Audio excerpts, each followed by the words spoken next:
நேர்களே, அமெரிக்காவும்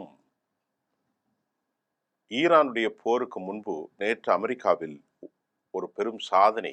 அமெரிக்க வரலாற்றில் டொனால்ட் ட்ரம்ப் அவைகளில் பேசியதை எதிர்க்கட்சியினர் எப்படி பார்த்தார்கள், எவ்வளவு நேரம் பேசினார் அப்படின்னு சொல்லிட்டு போறேன். அமெரிக்க வரலாற்றில் ஒரு பிரசிடென்ட் 1 மணி நேரம் 48 நிமிடங்கள் பேசினார். அவரது பேச்சில் ஈரானை மிக கடுமையாக விமர்சித்தார். ஈரான் அமெரிக்காவுக்கு எதிராக அமெரிக்க மண்ணில் தாக்குதல் நடத்திருப்பதற்கு வலிமையான ஏவுகணை தயாரித்து வருவதாகவும் அவர் கூறினார். இது ரொம்ப முக்கியமா பார்க்க போகுது. அப்படின்னா அவருடைய மனசுல ஒரு சமாதானம் என்ன இல்லை என்பதை நேற்றைய பேச்சு, அது அல்லாமல் மிக கடுமையான கண்டனங்களை எதிர்க்கட்சியினர் எதிர்க்கட்சிக்கு எதிராக இவர் எழுப்ப அவர்கள் இவர்களை நக்கல் நையாண்டி செய்ய ஒரு விதமாக 1 மணி நேரம் 48 நிமிடம் கழிந்தது. இதற்கிடையில் சுவிட்சர்லாந்தின் ஜெனீவாவில் இரு நாடுகளுக்கிடையான பேச்சுவார்த்தைக்கு முன்னதாக ஒருவித மோதலை தவிர்ப்பதற்காக அமெரிக்காவுடனான ஒப்பந்தம் எட்டக்கூடிய அளவிற்கு உள்ளது என்று வெளியுறவு அமைச்சர் அப்பாஸ் அராக்ச்சி கூறியிருக்கிறார். ஆனா அமெரிக்க அதிபர் இப்படி பேசுறார். அப்ப எப்படி ஒப்பந்தம் ஏற்படும்? ஈரானுக்கு எதிராக இராணுவ சக்தியை பயன்படுத்த அமெரிக்க ஜனாதிபதி டொனால்ட் ட்ரம்ப் தொடர்ந்து ஒருவித அச்சுறுத்தை குறிப்பிட்டு வர்ற போது, முன்னோடி இல்லாத வகையில் ஒரு ஒப்பந்தத்தை ஏற்படுத்துவதற்கான வரலாற்று வாய்ப்பு ராஜதந்திரத்திற்கு முன்னுரிமை கிடைக்கிறது என்பதை பொறுத்தது. அது எப்படிங்கிறத அப்பாஸ் அராக்ச்சி கூறினார். நேற்று முன்தினம் செவ்வாய்க்கிழமை சோசியல் மீடியாக்கள்ல பகிரப்பட்ட ஒரு அறிக்கையில ஈரானுடைய உயர்மட்ட ராஜதந்திரி தனது நாடு எந்த சூழ்நிலையிலும் அணு ஆயுதத்தை உருவாக்காது என்பதில் தெளிவானது. அதே சமயத்தில் அதே அணு ஆயுத சக்தி தொழில்நுட்பத்தின் நன்மைகளுக்கான ஈரானிய மக்களின் உரிமைகளுக்கு தேவை அப்படின்னும் சொல்லப்பட்டது. ஜெனீவாவில் இன்றைக்கு வியாழக்கிழமை திட்டமிடப்பட்ட மறைமுக பேச்சுவார்த்தைகள் வாஷிங்டனுக்கும் தெஹ்ரானுக்கும் இடையான இது ஒரு 3வது சுற்று. ஓமனுடைய மறுபடியான புரைதாவுடைய மத்தியஸ்தம் இந்த ஒப்பந்தத்தை இறுதி செய்வதற்கான கூடுதல் மைல் செல்ல ஒரு நேர்மறையான உந்துதலை நம்புகிறது என்றும் கூறியுள்ளார். இதற்கிடையில நேற்று முன்தினம் செவ்வாய்க்கிழமை மாலை வாஷிங்டன் டிசியில தனது ஸ்டேட் ஆஃப் தி யூனியன் உரையை நிகழ்த்திய ட்ரம்ப் மீண்டும் தெஹ்ரானை நோக்கி ஒரு போர்க்குணமிக்க தோணியை வெளிப்படுத்தினார். அவருடைய பேச்சில் சமாதானம் இல்லை.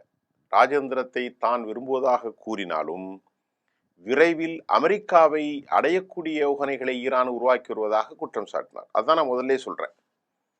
இந்த பிரச்சனையை ராஜதந்திரத்தின் மூலம் தீர்ப்பது எனது விருப்பம் ட்ரம்ப் சொல்றார். ஆனா ஒன்று நிச்சயங்க, உலகின நம்பர் 1 பயங்கரவாதிகளின் ஆதரவாளர்கள் தான் ஈரான். அணு ஆயுதம் வைத்திருக்க நான் ஒருபோதும் அனுமதிக்க மாட்டேன், அதை அனுமதிக்க முடியாது என்றும் ட்ரம்ப் கூறினார். அதை கூறிட்டு 2025 ஜூன்ல ஈரானின் அணுசக்தி தளங்களின் மீது அமெரிக்கா நடத்திய தாக்குதலுக்கு பிறகு தங்கள் ஆயுத திட்டத்தை, குறிப்பாக அணு ஆயுதங்களை மீண்டும் கட்டியெழுப்ப எதிர்கால முயற்சிகள் மேற்கொள்ள வேண்டாம், யாருக்கு? ஈரானுக்கு என்று அவர் எச்சரித்து தொடர்ந்து இவ்வாறு ட்ரம்ப் கூறினார். மறுபடியும் அவர் ஒரு மோதல் போக்கைத்தான் தன் பேச்சினுடைய காண முடிகின்றது. ட்ரம்ப் ஒரு பெரிய லையர் அப்படிங்கிறத ஈரான் கூறுறத பொய்யன்.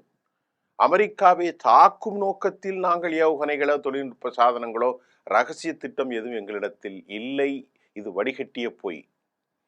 அப்பாஸ் அராக்ச்சி என்ன சொல்றார் அப்படின்னா, முதலில் அமெரிக்கா எங்களை தாக்கும் நிலையில் நாங்கள் மத்திய கிழக்கு நாடுகளில் உள்ள அமெரிக்க இராணுவ தளங்களை குறிவைத்து தாக்குவோம். இது 2வது. ஆனால் அமெரிக்க நாடாளுமன்ற சபையிலே ட்ரம்ப் ஈரான் அமெரிக்காவை தாக்குதல் நடத்தும் நோக்கில்தான் ஏவுகணை தொழில்நுட்பங்களை ரகசியமாக தயாரித்து வருவதாக இப்ப அவர் பேசுறது சமாதானத்திற்கான வழி அடைக்கப்பட்டிருக்கிறது. இஸ்ரேலை பொறுத்தவரை எப்படியாவது ஈரானை தாக்குதல் நடத்தணும். அமெரிக்காவுக்கும் ரொம்ப பிரஷர், யூத லாபி பிரஷர். அவர் தான் இந்த மாதிரி பேச தூண்டி இருக்கலாம் என்றும் செய்திகள் வந்திருக்கிறது. இது ஆதாரமான செய்தி தான். இதற்கிடையில் ஈரான் மீது அமெரிக்காவுடைய தாக்குதல் தவிர்க்க முடியாத ஒன்றாக தற்போது மாறி வருவதாக, இன்எவிட்டபிள் இஸ்ரேல் விரும்புகிறது. அவங்க மறுபடியும் இந்த சாம்பிராணி போடுறாங்க. அது அவங்க சொல்றாங்க, இஸ்ரேல் இந்த பாருங்க, 2000 மைல் தொலைவில் உள்ள இலக்குகளை துல்லியமான தாக்குதல் நடத்தக்கூடிய அளவில் வல்லமை கொண்ட மிசைல் ஈரானிடம் இருப்பதை இஸ்ரேல் சுட்டிக்காட்டியது. அமெரிக்காவினுடைய ரேப்டார் ஃபைட்டர் F-22 அவசரமாக, அதாவது 12 விமானங்கள் அவசரமாக இஸ்ரேல் வந்துள்ளதை குறிப்பிடப்பட்டிருக்கிறது. எப்போ? 24ஆம் தேதி, நேற்று முன்தினம் ரேப்டார் F-22 ஃபைட்டர் ஜெட்ஸ் விமானங்கள் 12 விமானங்கள் இஸ்ரேலுக்கு வந்து இறங்கியிருக்கிறது. ஒட்டுமொத்தமாக கணக்கு பண்ணால் ஒரு 250-300 விமானங்கள் கொண்டு இறக்கப்பட்டு விட்டது. எல்லாமே எஃப் சீரியல் தான். F-15, F-16, அதே மாதிரி FA-18 ஹொரோனெட், F-22, F-35 ஸ்டெல்த் விமானங்கள், F-52, B-1, B-2, B-3, GBU-57, சொல்லிட்டே போகலாம், நிறைய இருக்கு. இந்த நிலையில் 300க்கும் மேற்பட்ட ஏர் ஸ்ட்ரைக் விமானங்கள் குவித்து வருவதன் மூலம் எந்த நேரத்திலும் போர் வெடிப்பதற்கான யதார்த்த நிலையை நாமும் காண முடிகிறது. அமெரிக்கா பயப்படுவது ஃபத்தா 1-2, சிஜில், கொர்ரம்சோர். இது பலிஸ்டிக்ஸ். இந்த ஏவுகணைகள் மிகப்பெரிய அளவிலான அச்சுறுத்தல்கள் ஏற்படுத்தும் என்று சொல்லப்படுகிறது. இதற்கிடையிலே fighter 5th generation fighter jets இஸ்ரேலுடைய சவுத் ரீஜனுடைய மிலிட்ரி பேஸ்ல மலை போல் குவிந்து வருவதையும் கூட நாம் யதார்த்தமான நிலையாக இருக்கிறது. இது பிரச்சனை. இதற்கிடையில் ஈரான் சீனாவிடமிருந்து ஏராளமான ஆன்டிஷிப் மிசைல் சிஸ்டத்தை வாங்கி குவித்து வருகிறது. அதன் தொடராக நான் உங்களுக்கு சொல்றேன், OLC-8B ஸ்டெல்த் கில்லர், அதாவது அமெரிக்க தொழில்நுட்பங்கள் நிறைந்த F-35 ஸ்டெல்த் விமானங்களை துல்லியமான முறையில் அடையாளம் காணக்கூடிய வகையில் தான் இது குறிப்பிடத்தக்கது. மறுபடியும் அந்த என்னங்கிறத நான் உங்களுக்கு சொல்றேன். இந்த OLC-8B ஸ்டெல்த் கில்லர் இது என்னன்னா, அமெரிக்காவுடைய F-35 ஸ்டெல்த் விமானங்களை இந்த OLC-8B ஸ்டெல்த் கில்லருடைய ரெடாரில் பார்த்தால் இது கள்ளத்தனமாக உள்ள வர முடியாது. துல்லியமான முறையில் அடையாளம் காணக்கூடிய வகையில் தான் இந்த சிஸ்டத்தை யார் கொடுத்திருக்கா? சீனா ஈரானுக்கு கொடுத்திருக்கிறது. அடுத்து என்ன கொடுத்திருக்காங்க சீனா அப்படின்னு பார்ப்போம். YJ-31 and YJ-12. YJ-31 and YJ-12 ஆகிய 2 சீரியல் வார்ஹெட் ஏவுகணை. இது ஒரு குறைந்த தொலைவை 250 500 கிலோகிராம் கேரியர்ஸ் வெடிமருந்துகளை கொண்டு, வெடிகுண்டுகளை சுமந்து கொண்டு தாக்குதல் நடத்தக்கூடியது. இது ரொம்ப 200 அந்த மைல் தொலைவில், அதாவது அமெரிக்க கப்பல்களை தாக்கக்கூடிய ரேஞ்சஸ் ரொம்ப வல்லமை கொண்டது. இதற்கிடையில் சீனாவினுடைய CM-302 ஷார்ட் ரேஞ்ச் மிசைல், இது ஒரு ஒப்பந்த அடிப்படையில் இப்போ சப்ளையை தொடங்கியது சீனா ஈரானுக்குன்னு சொல்லப்படுது. இதன் மூலம் அமெரிக்க கடற்படை கப்பல்களை முற்றிலுமாக தாக்கி அழிக்கும் வகையில் ஈரான் மேலும் பல திறன்களை மேம்படுத்த முடியும். இதன் மூலம் அமெரிக்கா மிகப்பெரிய அளவிலான அச்சுறுத்தல்கள் அதிகரிக்கும் வகையில் நிலை தொடர்கிறது. இதற்கிடையில் நேற்று இறுதியாக வந்த செய்தி, வரும் திங்கட்கிழமை தாக்குதல் நடத்த திட்டம் இருப்பதாகவும் செய்திகள், தகவல்கள் வெளியாகி உள்ளது.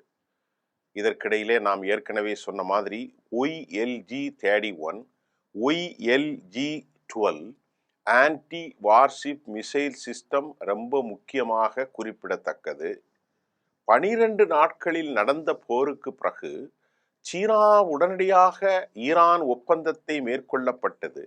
உடனடியாக சீனாவும் டெலிவரி ஆரம்பித்து விட்டது. ஏன்னா அந்த 12 நாள் போரில் தங்களுக்கு ஏற்பட்ட அனைத்து டிராபேக்ஸ், மெரிட் அண்ட் டிமெரிட்ஸ், உளவாளிகள், தாக்குதல், எப்படி எல்லாவற்றையும் கற்றுக்கொண்டார்களாம் ஈரான். உடனடியாக சீனாவோடு அக்ரிமெண்ட்டை போட்டு கதையை முடிச்சு தான் அந்த OLG-31, OLG-12 serial short range missile கம்ப்ளீட்டா. சைனாவை பொறுத்தவரை ஈரானுடைய அசைவுகள் ஒவ்வொன்றும் சீனாவினுடைய உயிர் நாடி. அது ஈரான் வெற்றி பெறுவது சீனாவினுடைய உயிர் நாடி. ஈரான் தோல்வியுற்றால் சீனா தோல்வியுற்றது. சீனா மிக கவலையோடு கண்காணிப்பு வளையத்தில் முழுமையாக ஈரானை வைத்திருக்கிறது. ஏனென்றால் 25 முதல் 30% ஈரானுடைய எண்ணெய் பேரர்கள் ஹெர்மூஸ் வழியாக சீன சப்ளை என்பதில் அமெரிக்காவினுடைய கண் உறுத்தல் மிக மிக மிக முக்கியமான காரணியாக இருப்பதால் சீனாவினுடைய ராட்சச அலைகள் மூலம் சக்தி வாய்ந்த ஆயுதங்களை ஈரானின் எல்லா பகுதிகளுக்கும் சப்ளை செய்கிறார்கள். ஈரான் எந்த வகையிலும் தோல்வி அடைந்து விடக்கூடாது என்று காப்பாற்றப்பட வேண்டும் என்று ரஷ்யாவை விட சீனா அதிகம் போராடி வருவதை தகவல்கள் வெளியாகி உள்ளது. அமெரிக்க ஈரான் நாட்டின் தாக்குதலை காரணம் என்னவென்றால் அணு ஆயுத சோதனை நிலைகள் மற்றும் ஏவுகணை தொழில்நுட்பங்களை சர்வதேச அச்சுறுத்தல் என்று கூறி வரும் நிலையில் உண்மையில் சீனாவுடைய எலும்பை முறித்து அவர்களை ஒன்றுமில்லாமல் ஆக்குவதுதான் அமெரிக்க, இஸ்ரேல் ஆகியவற்றின் பாதுகாப்பில் இதில் அடங்கும் என அமெரிக்கா என்கிறது. ஆனால் அதே நேரம் வெனிசுலாவில் 65 லட்சம் கோடி இழக்கப்பட்டிருக்கிறதா, அந்த பணத்திற்கான தகவமைப்புகள் என்ன, அடாப்டேஷன் என்பதை மதுராவினுடைய வீழ்ச்சிக்கு பின்பு சீனாவினுடைய கட்டமைப்புகள், சீனாவுடைய ஆதிக்கம் இன்றைக்கு ஒரு ஹேங்ட் இன்வெஸ்ட்மெண்ட் தொங்கிக் கொண்டிருக்கும் ஒரு நிலையில் இருக்கிறது. இந்த பக்கமும் இல்லை, அந்த பக்கமும் இல்லை. ஆகவே நிக்கோலஸ் மதுராவை சோலி முடித்த கதையாக ஆட்சி மாற்றம் வந்தால் இங்கே அவர்களுடைய இன்வெஸ்ட்மெண்ட் என்ன என்பதை இறுதியாக பார்க்க போகிறோம். இந்த நிலையில் சீனா ஈரானை காப்பாற்றுவதற்கு இந்த அளவிற்கு அவர்கள் முஸ்டிஃப் எடுப்பதன் காரணம் ஈரானில் 400 பில்லியன் அமெரிக்க டாலர்கள் பயணத்தை முதலீடு செய்தும் செய்யப்படுவதற்கான பணிகளை துரிதமாக நடைபெற்று வரும் இந்த சூழ்நிலையில், அதாவது $500 பில்லியன் அமெரிக்காவின் இந்த தாக்குதல் தற்போது கொதிநிலை அடைந்து வைத்திருப்பதுதான் சீனாவினுடைய பதட்டத்தின் உச்சகட்ட பதட்டத்திற்கான காரணம். இதுக்கிடையில YLG-9B நல்லா புரியுங்க, YLG-9B low dimension radar system. இது வழக்கமாக உள்ள எல்லாவற்றையும் தாண்டி, இப்போ உதாரணமாக இந்த F-35 Raptor F-22 aircraft carrier fighter jets வருவதை சமிக்சை கருவிகளின் மூலம் இந்த YLG, மறுபடியும் நான் அந்த பேரை உங்களுக்கு தெளிவாக சொல்கிறேன், இந்த F-22 ராப்டாரும் 35 வருவதை YLG-9B low 3 dimension radar system, YLG-9B low 3 dimension ரொம்ப அழகாக காட்டும். ஏன்னா இந்த ராப்டார் 22ம் F-35ம் ஸ்டெல்த் விமானங்கள், அதாவது F-35 ஸ்டெல்த் விமானம். இந்த ஏர்கிராப்டர் கேரியர் ஃபைட்ஸ் வருவதை இந்த OLGயின் மூலமாக ஒரு புள்ளியாக காட்டும். எந்த இடத்துல சமிக்சை வருவதை நன்கு உணர்ந்து ஒரு புள்ளி வடிவில், அதாவது ஏதோ ஒரு இமேஜ், ஒரு unidentified material fly on the sky என்பதை துல்லியமாக கணித்து சொல்லிடும் ஈரானுக்கு. இதனை வைத்து எதிரி நாட்டு விமானங்களை சுட்டு வீழ்த்த சக்தி வாய்ந்த நாடாக தற்போது ஈரான் மாறியதின் காரணம் இந்த தொழில்நுட்பங்கள் நிறைந்த multi level YLG-9B 3 dimension radar system தற்போது சீனாவின் வாயிலாக அது ஈரானுக்கு கிடைத்திருப்பது. அமெரிக்கா இந்த சீன தொழில்நுட்ப உறுதிகளை குறிப்பிட்டிருப்பது அமெரிக்காவுக்கு பெரும் சிக்கல். மற்றொரு விவகாரத்தில் ஆன்டிஷிப் மிசைல் CN-21 இதை தற்போது சீனா ஈரானுக்கு வழங்கி ஒரு ரகசிய அசைன்மெண்ட்டும் கிடைச்சிருக்கிறது. இது ஒரு மேனேவரபிள் அட்டாக் மிசைல்.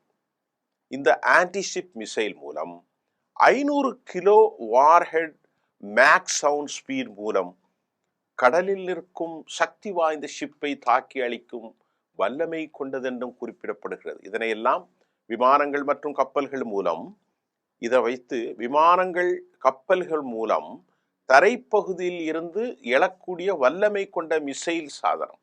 இதை ஏரைய அட்டாக் பண்ணலாம், சர்ஃபேஸில் மேல் பகுதியில் ஆன்டிஷிப் மிசைலாகவும் பண்ணலாம். அதே போன்று தரையிலிருந்து தரையும் பண்ணலாம். 3 டைமென்ஷன், அதாவது இந்த மிசைலை வைத்து மேலே ஏர்கிராப்ட் அடிக்கலாம், ஆன்டிஷிப் மிசைலாகவும் பண்ணலாம், சர்ஃபேஸ் டு சர்ஃபேஸ் அதாவது லேயர் தரைப்பகுதியிலும் அடிக்கலாம். இதன் மூலம் ஈரான் மிகுந்த வல்லமை சக்தி கொண்ட ஒரு நாடாக மாறியிருக்கிறது. கடந்த 2024 ஜூலை மாதம் இஸ்ரேல் இடையே நடைபெற்ற போரில் ஈரான் மிகுந்த எச்சரிக்கையோடு பல ஒப்பந்தங்களை ரொம்ப வேகமாக செய்து ஒரு வலிமையான தேசமாக மாறியிருக்கிறது தான் இப்போ நம்ம குறிப்பிடத்தக்கது. இதற்கிடையிலே நாளை மறுநாள் திங்கட்கிழமை போர் நடக்கலாம், 2 நாள் நடக்கலாம் என்று சொல்லப்படுகிறது. அமெரிக்க அதிபருடைய ஒரு மணி நேரம் 48 நிமிடம் பேச்சு பரும் பதட்டங்களையும் பல சிந்தனைகளையும் ஏற்படுத்தி இருக்கிறது. ராஜ்ய ரீதியான பேச்சுகளுக்கு வழி இருந்தாலும் அமெரிக்காவினுடைய 300க்கும் மேற்பட்ட ஏர்கிராப்ட், ரெடார் சிஸ்டங்கள், ஆன்டிஷிப்ஸ் இன்னும் வந்து கொண்டிருக்கிற ஒவ்வொன்றும். அதை தவிர்த்து Iran fully prepared to attack. அவர்கள் முழுமையான தயாரிப்பில் இருக்கிறார்கள். ஒரு பக்கம் பேச்சு, மற்றொரு பக்கம் தாக்குதல் நடவடிக்கை. தாக்குதல் நடவடிக்கைக்கு வலிமையான ஆயுதங்கள் கொண்டு மலைபோல் குவித்திருக்கிற ஈரான் எந்த நேரத்திலும் சமாதானத்திற்கு வழி இல்லை. சமாதானம் உண்டு என்றால் உண்மையில் உட்கார்ந்து பேசலாம். முதலில் எங்கள் மீது போட்டிருக்கக்கூடிய பொருளாதார தடைகளை நீக்குங்கள், ஆயுதங்களை குறித்து பேசலாம், நீங்கள் வாருங்கள் என்ற அழைப்பு கொடுத்திருக்கிறார்கள். ஆனாலும் இதை தாண்டி தற்போது ஒரு கொதிநிலை மத்திய கிழக்கிலே காணப்படுகிறது. தற்போது அப்டேட்ஸை நாங்கள் அப்பப்போ கொடுத்துக்கிட்டு இருக்கோம். என்ன மாதிரி ரேப்டார் 22 இருக்கிறதா, ஸ்டெல்த் இருக்கிறது, OLG 91B low 3 dimension aircraft, அதை எப்படி கண்டுபிடிக்கிறதுங்கிறதெல்லாம் ரொம்ப கஷ்டப்பட்டு ஒவ்வொரு செய்தியாக ஒவ்வொரு தளங்கள்ல இருந்து எடுத்து தான் நான் உங்களுக்கு தந்து கொண்டிருக்கிறேன்.